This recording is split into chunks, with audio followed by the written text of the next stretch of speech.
अस्सलामुअलैकुम वरहमतुल्लाहि वबरकातुहू। अज़ीज़ तलबा व तालिबात, आप सबका खुश आमदीद है हमारी यूट्यूब चैनल जेके बोस फाउंडेशन क्लासेस में। प्यारे बच्चों, आज हम जमात 10वीं उर्दू बहारिस्तान उर्दू का जो है हिस्सा नज़म की जो आखिरी नज़म है यानी कि शिकस्त इंतज़ार वो लेकर हाजिर खिदमत हैं। लेकिन इस वीडियो में हम डिस्कस करने वाले हैं इसके राइटर जो हैं यानी कि शायर मिर्ज़ा मोहम्मद यासीन बैग की ख़यात और शायरी खिदमात और उन पे एक मुख्तसर नोट। तो बग़ैर वक्त आपका ज़ाया किए हम आपका आज का वीडियो शुरू करते हैं। लेकिन अगर आप चैनल पर बिल्कुल नए हैं तो चैनल की प्लेलिस्ट में जाकर आप अपनी क्लास के बाकी सारे वीडियोज़ जो हैं वो बआसानी देख सकते हैं। तो चलिए आज का वीडियो हम जो है वो शुरू करते हैं। मिर्ज़ा मोहम्मद यासीन बैग की पैदाइश जम्मू में 1943 ईस्वी में हुई। ग्रेजुएशन के बाद Jammu Kashmir academy of art cultural and language में लाइब्रेरियन की हैसियत से मुलाजिम हो गए। अलीगढ़ मुस्लिम यूनिवर्सिटी से बी लैब का इम्तहान पास किया। उसके बाद जम्मू व कश्मीर के मुख्तलिफ महकमों में काम करते रहे। लाइब्रेरियन बने, फिर बहुत सारे महकमों में भी काम किया। ख़ास तौर पर आपने DC Anantnag, additional DC Jammu व एक्साइज़ के आला ओहदों पर अपने फ़राइज़ अंजाम देते रहे, मतलब बहुत बड़े ओहदों पर भी फायज़ रहे। आप स्पेशल सेक्रेटरी जम्मू का सेक्रेटरी गवर्नमेंट के आला तरीन ओहदे से सबकदोश हुए। आपका इंतकाल जम्मू में 2008 में हुआ। बहुत कम अरसा हुआ है इनको मरे हुए को भी। शायरी मिर्ज़ा मोहम्मद हुसैन बैग ने अपनी शायरी का आगाज़ कॉलेज के ज़माने से ही किया। कल्चरल एकेडमी की मुलाजमत के दौरान आपकी गज़लों का पहला मजमुआ शाह सनोबर के तले 1962 में शाया हुआ और ये पहला मजमुआ था। दूसरा नज़मों का मजमुआ दहर आशूब जो था वो शाया हुआ, लेनवान से 1991 में शाया हुआ। आपने हर असनाफ़ सखन में तब आजमाई की, ताहम उनकी मकबूलियत सनफ़ नज़म में नखर कराई। नज़मों में असरी मसाइल की भरपूर तर्जमानी की गई है जो पढ़ने वाले को काफ़ी मुतासिर करके छोड़ती है। बहुत ज़बरदस्त नज़में लिखी, असल मौज़ूआत पे नज़में लिखी और शानदार मौज़ूआत पे नज़में लिखी। गज़लों का मौजू हुस्न व इश्क रहा। डोगरी व पंजाबी में भी शार कहे। डोगरी में एक नज़म शंदा अमृत जो है छप चुकी है। अलगर्ज़ मुख्तलिफ़ ज़बानों के सिंगम जो कि संगम ने आपकी तहरीर को रंगीन और दिलकश बना दिया है। ये उनकी हालात ज़िंदगी और अदबी कारनामे थे। अगले वीडियो में हम डिस्कस करेंगे इनकी लिखी हुई जो नज़म है शिकस्त इंतज़ार जो आपके दर्स निसाब में शामिल है उसकी तशरीह और उसके बाद उसका वीडियो। अस्सलामु अलैकुम वरहमतुल्लाहि वबरकातुहू।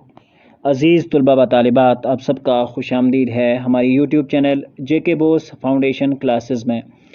प्यारे बच्चों, आज हम जमात 10वीं उर्दू का हिस्सा नज़म में से आखिरी टॉपिक यानी कि शिकस्त इंतज़ार जो है वो नज़म जो लिखी हुई है मिर्ज़ा मोहम्मद यासीन बैग ने, उस नज़म की तशरीह लेकर हाजिर खिदमत हैं। अगर आप चैनल पर नए हैं चैनल को सब्सक्राइब करें और बेल आइकन को ज़रूर प्रेस करें ताकि हम जब भी कोई नई वीडियो अपडेट करें आपको उसका नोटिफिकेशन मिले। अगर आपको क्लास 10th के बाकी वीडियोस देखने हैं तो चैनल के ऊपर प्लेलिस्ट बनी हुई है और प्लेलिस्ट के अंदर आपकी क्लास के सारे वीडियोस नंबर वाइज जो हैं वो ऑलरेडी हम अपलोड कर चुके हैं। तो आप प्लीज़ विज़िट करें और उनको एक बार ज़रूर देखें ताकि आप उर्दू को सही ढंग से पढ़ सकें। तो चलिए बग़ैर वक्त ज़ाया किए आज का अपना टॉपिक जो है वो शुरू करते हैं। गली के मोड़ पे मस्जिद के उस मीनार, ख़ज़ां रसीदा चिनारों के ज़ुर्द रो पते। ठीक है, तो इस नज़म में शायर फरमाते हैं पहले शार में कि जब कश्मीर में मौसम ख़ज़ां का मौसम आता है और इस मौसम में चिनार के दरख्त के पत्ते ज़र्द होकर नीचे गिर जाते हैं, शायर इस मंज़र को बयान करता है कि मेरे घर की गली के सामने मोड़ के नज़दीक एक मस्जिद है। इस मस्जिद के मीनार के तले बोसीदा चिनारों के ज़र्द पत्ते गिर पड़े हुए हैं। उसके बाद है चराग़ राह की मानिद सुबह व शाम जले, कहर में लिपटी हुई मलगजी फ़िज़ाओं में। ठीक है बच्चों, शायर इस शार में फरमाते हैं कि चिनार के पत्तों को चराग से तशबीह देता है। फरमाते हैं कि जिस तरह रास्ते का चराग राहगीरों को राह और मंजिल तक पहुंचने में मदद देता है, बिल्कुल इसी तरह राह पर गिरे पड़े चिनार के सुर्ख ज़र्द पत्ते जैसे जलकर चराग राह का काम देते हैं। दूसरी तरफ ये लंबे लंबे चिनार के दरख्त धुंध और गर्द गुबार फ़िज़ा में गिरे हुए हैं। तीसरा शार है नज़रे नवाज नज़ारों के दाग तक न मिले, सियाह रात के दामन से तेरगी न छटी। शायर फरमाते हैं कि हर तरफ तारीकी फैली हुई है और कई तरह से रोशनी की झलक दिखाई नहीं देती। यानी शायर ये बताने की कोशिश करता है कि मेरे वतन अज़ीज़ में नाउमीदी है, क्योंकि कश्मीर हमेशा नामुसाइद हालात का शिकार रहा, और हम उम्मीद रखते हैं कि अल्लाह ताला बस इस सिस्टम से, इस परेशानी से हमको निजात दे और हमारे लिए कोई ऐसा बेहतर फ़ैसला करे जो हमारे लिए बेहतर हो। तो हमेशा इस नाउमीदी को इजहार करते हैं शायर और फरमाते, और उदासी हर तरफ जो है वो छाई हुई है और इससे टल के जाने का कोई सुराग दिखाई नहीं देता। यानी कि लगातार ये जो परेशानी है ये हमारे पल्ले पड़ी हुई है, हमारी नस्लें दर नस्लें तबाह होके रह गई हैं। फलक पे जलते सितारों के दाग तक न मिले, गली के मोड़ पे इस सामने की खिड़की में। बैग इस नज़म के इस शार में फरमाते हैं कि मुझ पे गमों के इतने पहाड़ टूट पड़े हैं कि इस दूर दराज आसमान को भी, इस दूर दराज जो आसमान भी है, हमारे गमों ने आ घेर लिया है, जिसकी वजह से इन टिमटिमाते सितारों की भी रोशनी मानत पड़ गई है और वो जब अब बिल्कुल नज़र नहीं आ रहे। यानी कि कहने से मुराद ये है कि अभी हमारे पास कोई ऐसा राह या ऐसी राह जो है वो हमें नहीं दिख रही है कि जो इस बुरे वक्त को टाल सके या दूर कर सके। वो कैस मुंतज़िर वो बेकरार बैठा है, नज़र नज़र में शरारों का इज़्तिराब लिए। इस शार में बैग इरशाद फरमाते हैं कि लैला का आशिक बेकरार बैठा है। कैस और मजनू को भी कहा जाता है। इसकी हर नज़र बेचैनी की चिंगारी पैदा हुई है और ये चाहता है कि कोई वो किरण सामने आ जाए जिससे हम इस परेशानी से दूर हो जाएं। धड़कते दिल से सरे राह गुज़र बैठा है, इसे ख़बर नहीं शायद के महमले लैला।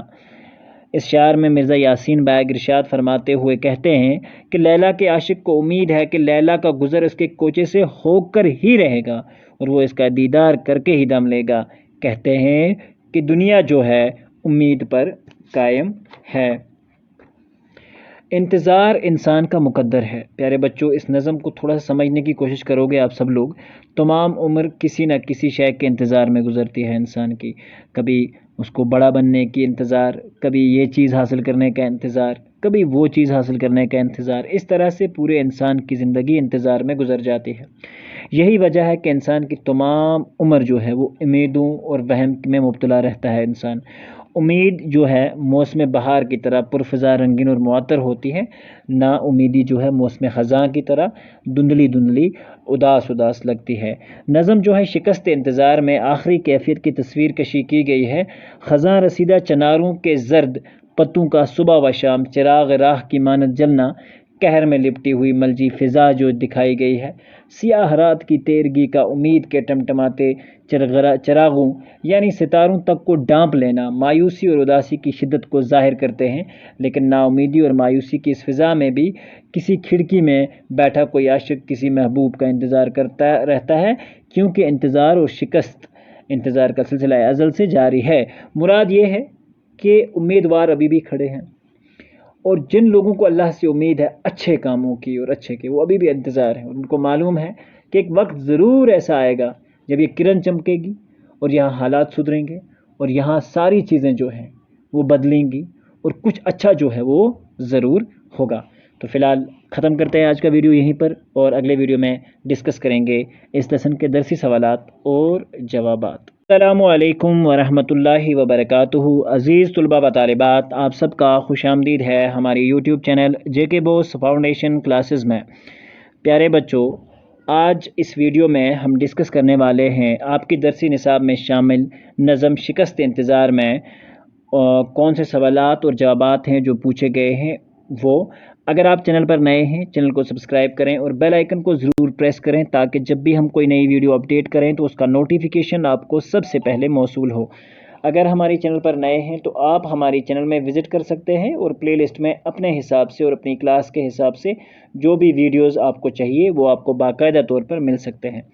इस नज़म में ऐसी कुछ सवालात हैं जो मैं पूछने वाला हूँ। پہلا کوشچن اس میں ہے یاسین بیگ کی خیات اور شاعری خدمات پر ایک مختصر نوٹ تحریر کیجیے۔ یہ نوٹ آلریڈی چینل پر الگ سے اس کے پہلے والا جو ویڈیو ہے چینل پہ اگر آپ پلے لسٹ میں جا کر دیکھیں تو اس میں ڈسکس کیا جا چکا ہے۔ دوسرے سوال میں ہے نظم شکست انتظار میں کس طرح کی ذہنی کیفیت کی تصویر کشی جو ہے وہ کی گئی ہے۔ اس نظم میں ایسی ذہنی کیفیت کی تصویر کشی کی گئی ہے جو نا امیدی اور بے بسی کے عالم میں حیران و پریشان ہے اور اپنے مقصد کے حصول میں ٹوٹی امید لیے بیٹھا ہے۔ دوسرے سوال میں کھڑکی میں بیٹھے ہوئے قیس اور محمل لیلا سے شاعر کی کیا مراد ہے؟ جواب، کھڑکی میں بیٹھے ہوئے قیس سے مراد دور حاضر کے وہ نوجوان جو آج کے دور میں بے روزگاری کا مسئلہ کا شکار ہیں، اور محمل لیلا سے مراد وہ ذریعہ معاش ہے جو اطمینان اور خوشحال زندگی کے لیے لازم سمجھا گیا ہے۔ آئی بات سمجھ بچوں؟ امید کرتے ہیں کہ یہ چھوٹا سا ویڈیو آپ کو پسند آئے گا، اور ملتے ہیں اگلے ویڈیو میں۔ جب تک کے لیے اللہ حافظ و نگہبان۔